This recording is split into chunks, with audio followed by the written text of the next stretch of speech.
আমি ব্রাহ্মণের সন্তান, 12 মাসে 13 পূজা করেছি। 33 কোটি দেব দেবী, তুলসীর গাছের তলায় আরো আছে 64 কোটি ভগবান।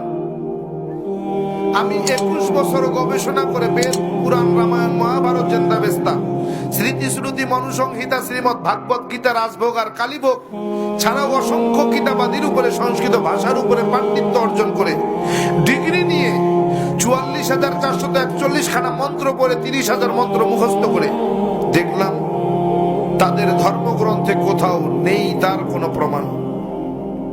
একটা প্রমাণ যদি কেউ দেখাতে পারে যে মূর্তির পূজা তাদের কোন ধর্মগ্রন্থে আছে, আমি তার গোলামি করব। একটা মন্ত্র যদি দেখাতে পারে, তাদের বেদ বলে না আসতে প্রতিমা আসতে, আমি সৃষ্টিকর্তা ঈশ্বরের কোন প্রতিমূর্তি নাই, প্রতিচ্ছবি নাই, আকার নাই, আকৃতি নাই, আমাকে দেখা যায় না, ধরা যায় না, ছোঁয়া যায় না, আমি লাল, নীল, হলুদ নাকি সবুজ তা বুঝাও। কিন্তু এরপরেও কি তাদেরকে মানাতে পারবো? এরপরেও কি তারা ছাড়বে?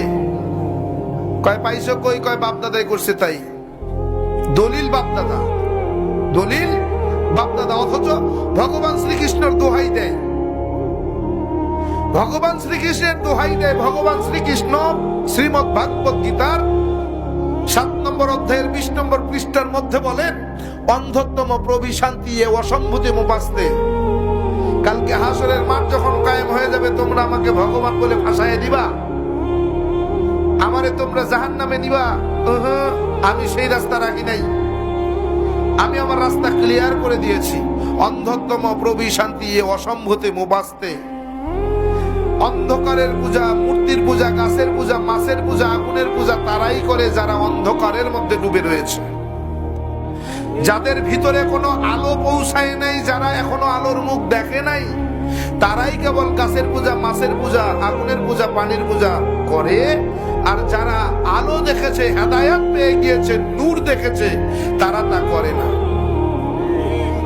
কেমনে বুঝাবেন ওরে?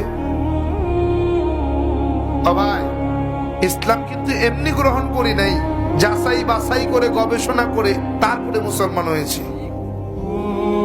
এরকম হাজার হাজার মন্ত্র বলা সম্ভব। কোরআনে হাকিমের 30 পারা 114টি সূরা, 6,666 মতান্তরে 6,238 আয়াতের সঙ্গে এই 30,000 মন্ত্রের হুবহু মিল আছে। কোরআনে হাকিমের প্রত্যেকটি আয়াতের সঙ্গে কয়েক শত মন্ত্র পাঠ করে শোনানো সম্ভব। শুধু তাই না, প্রত্যেকটা মন্ত্রের কিতাবের নাম, অধ্যায় নম্বর, পৃষ্ঠা নম্বর, শ্লোক নম্বর বলার মতো যোগ্যতা আল্লাহ তাআলা আমাকে দিয়েছেন। এমনি মুসলমান হই নাই, যাচাই বাছাই করে দেখছি পৃথিবীতে যদি কোনো শ্রেষ্ঠ ধর্ম থাকে সেটার নাম ইসলাম।